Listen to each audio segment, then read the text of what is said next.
Sometimes you step into a story where the lie is so big, so meticulously constructed, that you realize it won't be your downfall.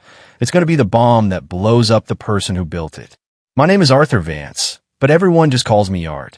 I'm 35, and for most of my life, I specialized in precision and damage control. That's what a bomb disposal tech does, right? You dismantle chaos with focus. But the biggest explosive device I ever faced was waiting for me right inside my own front door.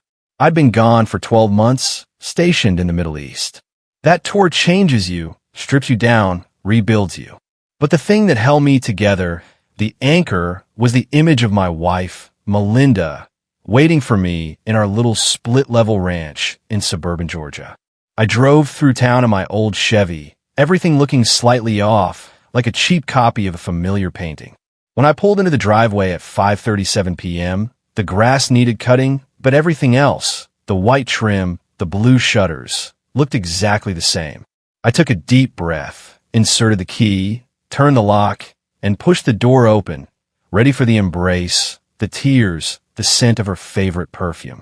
Instead, I found two uniformed officers, rigid and professional, standing in my foyer. And behind them, Melinda, wearing the silk robe I'd bought her in Paris 2 Christmases ago. Her face was a masterclass in false fragility. Eyes red, arms wrapped tight around her chest. "That's him," she whispered, her voice trembling just enough to sound authentic. "He threatened me for months from overseas. I have the texts. I'm terrified of what he'll do." I set my duffel down. The confusion was a physical blow, followed instantly by a gut-churning coldness. "Melinda, what are you even talking about? I literally just got off the bus." That's when I saw him, lurking by the big oak tree in the front yard. Vince Del Rey, 3 houses down, a guy who owned a loud car dealership. His presence made no sense, and yet, suddenly, everything snapped into place. The click of the handcuffs behind my back was cold and absolute. I didn't resist. You learn discipline, Years of military training kept me quiet, composed, even as my entire world dissolved into that smell of disinfectant and cheap sweat downtown. "Your wife filed a protective order," the younger cop told me. "We're taking you in for processing." Through the patrol car window, I watched my life shrink into the distance. I signed the temporary restraining order papers at dawn. Accusations of verbal abuse, threats, of violent temper exacerbated by service. Melinda's signature at the bottom looked shaky, practiced almost. "I didn't do any of this," I told the desk officer. "Sign it anyway," he said, pushing the pen. "Court date in 2 weeks. Sort it out then." Jack, my older brother, was waiting outside in his beat-up Ford. He didn't ask questions until we were halfway back to his apartment. "No," I admitted, staring at the coffee mug he gave me in his tiny kitchen. "I'm not okay. I don't know who she is. The woman who did this? That's a stranger." Jack, always the pragmatist, just nodded. "Get some sleep, Art. Tomorrow, we get you a good lawyer." That lawyer was Saul Brenner. No flashy downtown office, just a second-floor space in a quiet old Victorian. Saul listened to the timeline, the deployment dates, the communication logs, and the outrageous allegations with the contained capability of a shark gliding just beneath the surface. He was methodical. "Your military records prove your whereabouts. We'll subpoena her phone records. We fight facts with facts, Art. No emotion, only precision." But something burned hotter than precision in my chest. "I want to face her, Saul. Not just in court. I want a meeting. Her, me, and our lawyers. I want to look her in the eye when she repeats these lies." Saul studied me, tapped his pen against his pad.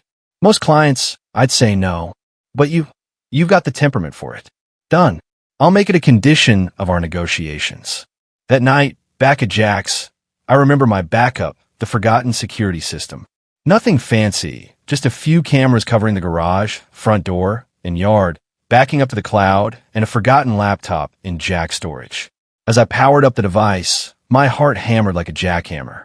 I scrolled through the mundane clips, mail delivery, neighborhood kids, then I saw him. Vince Del Rey. Not just once, but repeatedly. 2:13 a.m. on a Tuesday in March. The garage door lifting. He used the keypad. She gave him the code. I watched clip after clip.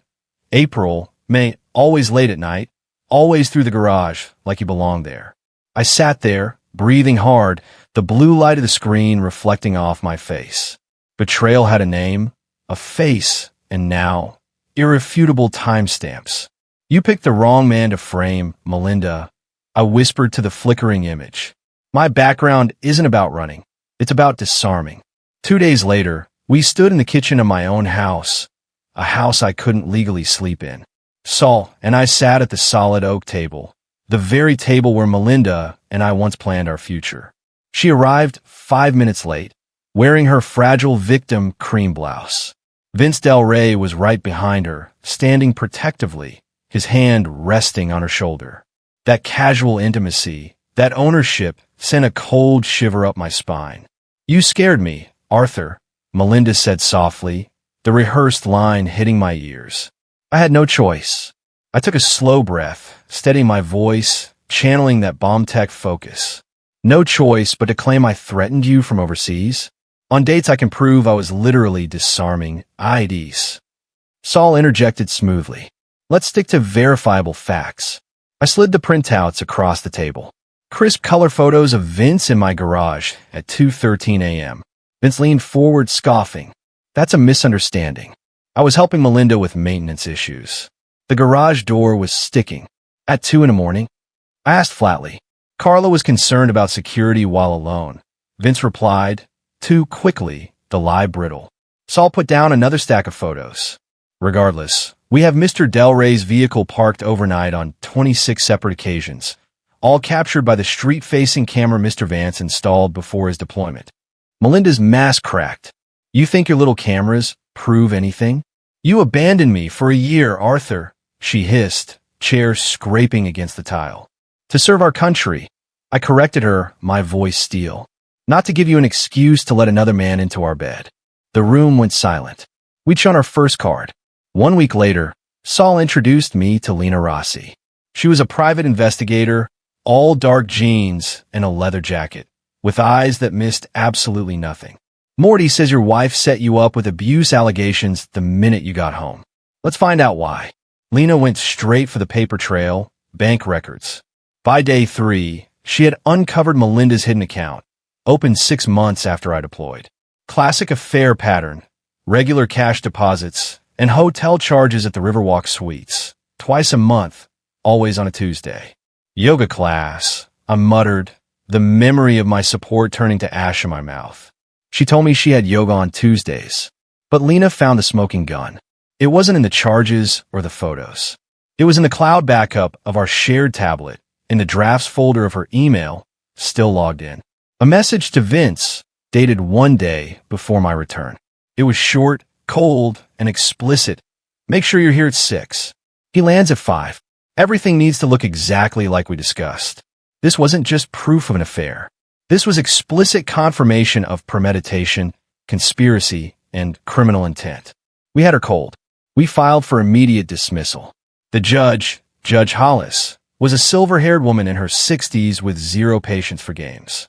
40 minutes of Saul methodically presenting my deployment logs, my phone carrier records, and the surveillance footage. When he displayed the conspiratorial email draft on the courtroom monitor, Melinda's knuckles were white against the bench. The judge dissolved the restraining order instantly, citing a lack of credible evidence. I felt the relief, a slow, draining wave. But as they prepared to leave, Melinda looked at me. No remorse, just cold calculation. She leaned over and whispered something to Vince. The counterpunch came the next morning. Saul's voice was tight. Art, she filed a new emergency motion. Claims you attacked her during the sit-down at your house. Submitted photographs, bruises on her arms and ribs. My coffee mug shattered on Jack's linoleum floor. That never happened. You were there. They brought me in for questioning again. This time they photographed my hands, palms up, palms down, knuckles, looking for any sign of trauma. We were back at 0. But this time, I wasn't shocked. I was focused. Lena went to work on the bruise photos. She called that night. Something's off, Art. The bruise patterns don't match typical assault. They look deliberate, like someone pressed against a hard, angular edge. And the metadata? They were taken yesterday morning, but her affidavit claims they appeared immediately after your meeting 3 days ago. She was lying about the timeline. The physical evidence was staged. The final confrontation was mediation day. I wore a charcoal suit, my armor. Melinda and Vince walked in late, the cheap power move. We laid out the evidence again, the surveillance, the phone logs, the hotel bills. Then, Lena played the audio file we'd recovered from Melinda's cloud backup. The voice, cold and deliberate, filled the room. He'll be jet-lagged. Cry. Say he scared me.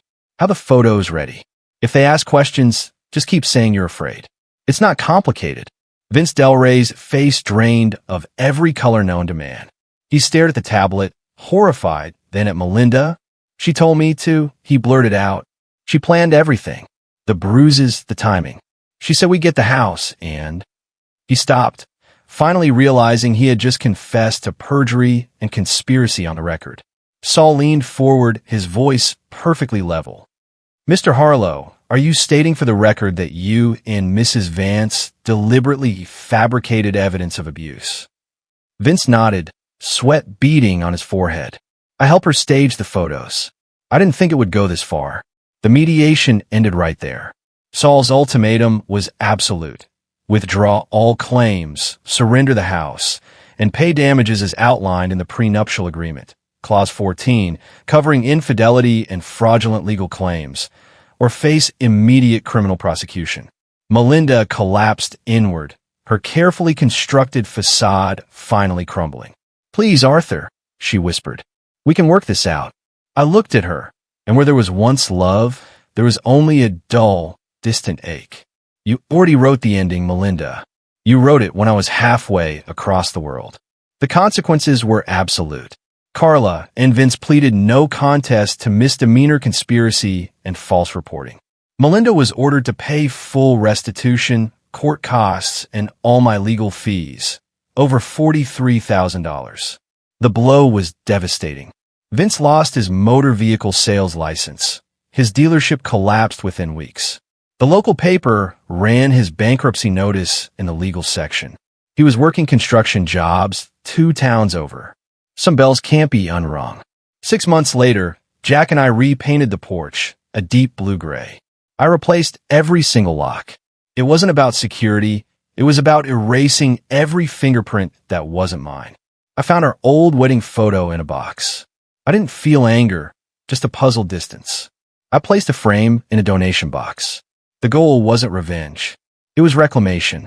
I wanted my name back, my house back, my dignity back. I wanted the truth to matter more than a well-timed tear. On a quiet evening, I stepped out onto the porch and watched the moving truck pull away from Melinda's nearby rental. The final movement of the final act. If someone ever uses lies to take your life from you, don't scream, don't break. Build your case. Stand tall, and let the truth ruin them. Not because you want to see them suffer, but because you refuse to carry the burden that belongs to them. You deserve your life back. I'd love to hear your thoughts. What was the most satisfying moment of that final mediation for you? And do you think Art was right to enforce the maximum financial penalty, or should he have shown mercy? Let me know in the comments below, and don't forget to subscribe for more true stories like this one tomorrow.